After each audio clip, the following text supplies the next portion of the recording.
মোস্তফা সরোয়ার ফারুকী সাহেবের কোনো কাজকর্ম ওরকম কোনো কিছু আসলে আমরা দেখতে পাইনি যে তিনি শহীদদেরকে ধারণ করছেন, গণ অভ্যুত্থানকে লালন করছেন, নতুনদেরকে বঞ্চিত করে নিজেদের বলয়ের মধ্যে রেখে কিভাবে সিনেমা ইন্ডাস্ট্রিকে ধ্বংসের মুখে ঠেলে দিতে হয়, এটা ফারুকী সাহেবের কাছ থেকে শিখেছে।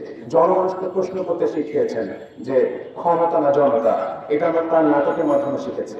ইস্তফা দিয়েছে তার লেখা থেকে, আমরা এটা ক্রমশ সবাই সোশ্যাল মিডিয়ার মাধ্যমে জেনেছি, টেলিভিশনে জেনেছেন, আপনারা বিভিন্ন খবরের পত্রিকার মাধ্যমে জেনেছেন।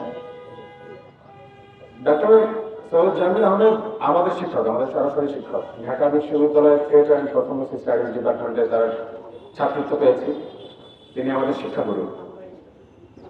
বিশ্ববিদ্যালয়ে যখন প্রথমে এসেছি তখন নানা রকম ফাঁকিবাজির চেষ্টা করতাম, কিন্তু জামিল আহমেদ স্যারের দৃঢ় ইস্পাত সম ব্যক্তিত্বের কারণে কখনো ফাঁকিবাজি করার মতো সুযোগই হয়ে ওঠে নাই। দিন শেষে মনে হয়েছে যে এই মানুষটাকে যদি ঠকাই তাহলে হয়তো নিজেকে ঠকানো হবে। এই মানুষটাকে স্ট্যান্ডার্ড তৈরি করে তারপরে আমরা আমাদের পড়াশোনা করেছি, আমাদের পথ চলেছে এবং আমাদের ব্যক্তিত্ব তৈরি করার জন্য আমরা জামিল স্যারকে দেখি।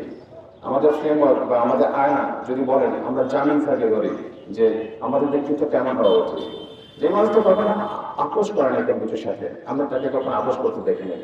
আমরা এই মানুষটাকে কখনো দেখি নেই যে কারো কাছ থেকে অন্যায়ভাবে কারো কাছ থেকে টাকা নিয়েছে বা বিশেষ সুবিধা নিয়েছে। কিন্তু এই মানুষটাকে আমরা দেখেছি ফ্যাসিস্ট রেজিমে, শেখ হাসিনার ভয়ঙ্কর যখন প্রতাপ ছিল তখনও কিন্তু এই মানুষটা নানা রকম শিল্প চর্চার মাধ্যমে, তার নির্দেশনার মাধ্যমে জনগণকে প্রশ্ন করতে শিখিয়েছেন যে ক্ষমতা না জনতা, এটা আমরা তার নাটকের মাধ্যমে শিখেছি, তার দর্শনের মাধ্যমে শিখেছি, তার গবেষণার মাধ্যমে শিখেছি, তার শিক্ষাদানের মাধ্যমে শিখেছি। আজকে এই যে এখানে দাঁড়িয়ে কথা বলতে পারছি, আমি বিশ্বাস করি যে এই যে কথা বলতে পারা, মাথা উঁচু করে বাঁচতে পারা, আপোষ না সংগ্রাম বলতে পারা, এটা জামিল স্যারের কাছ থেকে শিখেছি। আমরা এটা ফারুকের কাছ থেকে শিখি নাই। আমরা মোস্তফা সরোয়ার ফারুকের কাছ থেকে যদি তার ব্যক্তিত্ব বা তার অ্যানালাইসিস মানে তার জীবন সংগ্রাম যদি একটু দেখি, তিনিও হয়তো বা তার সিনেমা ফ্যাসিস্ট রেজিমে প্রকাশ করতে পারেনি, কিন্তু আমরা এটাও জানি যে কিভাবে মানে টোটাল সিনেমা ইন্ডাস্ট্রিকে সিন্ডিকেট করে নতুনদেরকে বঞ্চিত করে নিজেদের বলয়ের মধ্যে রেখে কিভাবে সিনেমা ইন্ডাস্ট্রিকে ধ্বংসের মুখে ঠেলে দিতে হয়, এটা ফারুকী সাহেবের কাছ থেকে শিখেছে। হ্যাঁ, তিনি তার আবেদন আছে, আমরা শহীদের রক্তের সাথে তো বেইমানি করা যাবে না। মাঠের অলরাউন্ডার আমি, আর ঘরের allrounder Tilex. Tilex toilet cleaner, clean মানেই টাইলক্স।